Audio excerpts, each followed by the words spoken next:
Hello, I'm Avi Lewis. Welcome back to On the Map. Tonight we take a look at the history of the car bomb.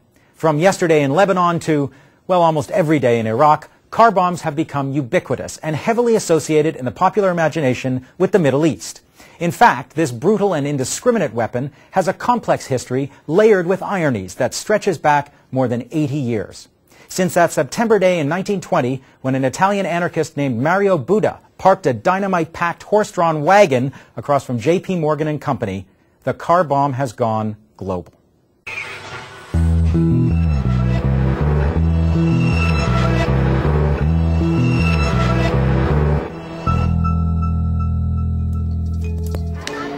Car bombs were used by American allies in the Vietnam War. The IRA used 20 in one day. July 21st, 1972, Bloody Friday. Hezbollah took car bombing to a new level in 1983, sending suicide trucks loaded with explosives into American barracks in Lebanon, killing 220 Marines.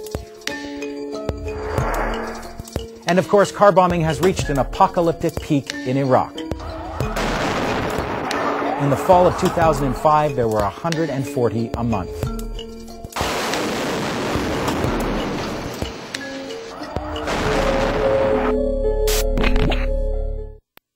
That brief history of the car bomb is taken straight from a book called Buda's Wagon, A Brief History of the Car Bomb. I'm joined now by the author Mike Davis in San Diego. Mike Davis, welcome to On the Map. My pleasure. Now, in your book, you call car bombs an inherently fascist weapon. What do you mean by that? Well, it's a fascist weapon in exactly the same sense that the bombing of cities, that strategic bombing is a fascist weapon. The concept of collateral damage is inherently an obscene one, and it's almost impossible to conduct a car bombing campaign without killing civilians. Of course, this is precisely what recommends the car bomb to some groups, is the scale of carnage and the level of terror that it's capable of creating. Now, you write about car bombs both as a tool of insurgencies, a sort of classic weapon of the weak against a state, liberation movements. But you also write about the car bomb as a tool of clandestine campaigns by states, by nation states. What's the difference in the way the two sides have used car bombs in historical terms? Well, sometimes it's impossible to find the difference simply because car bombs are so clandestine they become almost occult events. A bomb goes off in Beirut like on Wednesday, and you can have 10 different theories as to who the protagonists, the architects of the bombing were. But basically, on the hands of insurgent groups or nationalist organizations, they're an attempt to compensate for the lack of a regular army, the lack of weaponry, the lack of technology. For intelligence agencies, on the other hand, they're perfect for strategies of destabilization, of deliberate terror, of creating tension. A classical example of this was the car bombing campaign carried out in the late 1980s in Russian-occupied Kabul, sponsored by the CIA and conducted by the Mujahideen.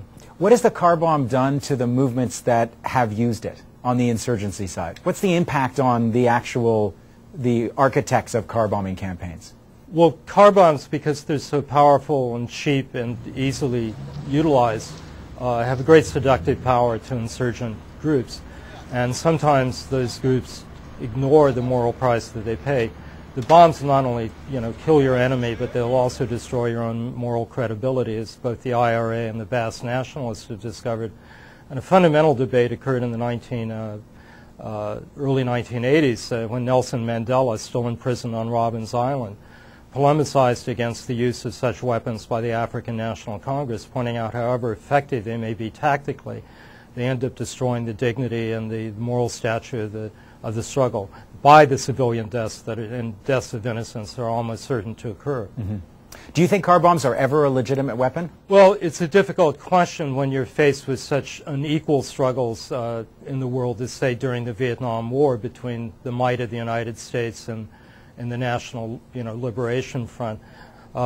Any civil war, any guerrilla war will produce carnage and appalling acts. So it's, this is a very difficult question to answer, but I think Mandela's argument still has the greater weight that a true liberation movement would not use weapons that are almost certain to involve the casualties of innocent people, women and children. What's morally repellent about a car bomb is the same thing that's morally repellent about the use of air power on a civilian target.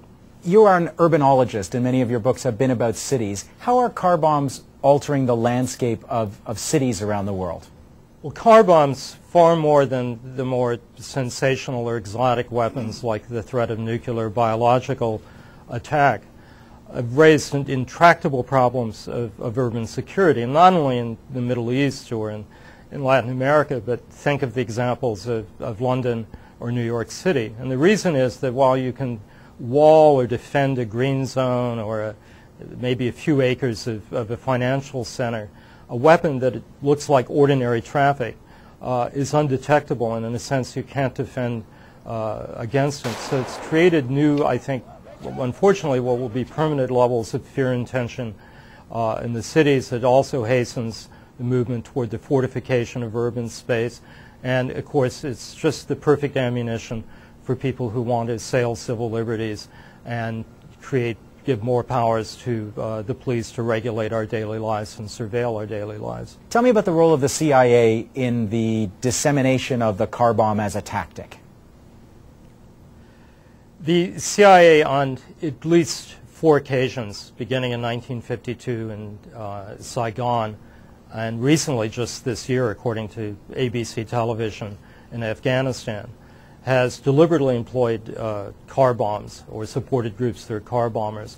But really the key event in the dissemination of urban terrorist technology, the greatest, in fact, terrorist technology transfer in history, occurred in the 1980s when CIA Director Bill Casey sponsored these training schools in terrorism at madrasas and camps along the Pakistani border, and then authorized a car bombing and urban sabotage campaign, not simply against the Russian troops in Kabul, but against the civilian population of Kabul.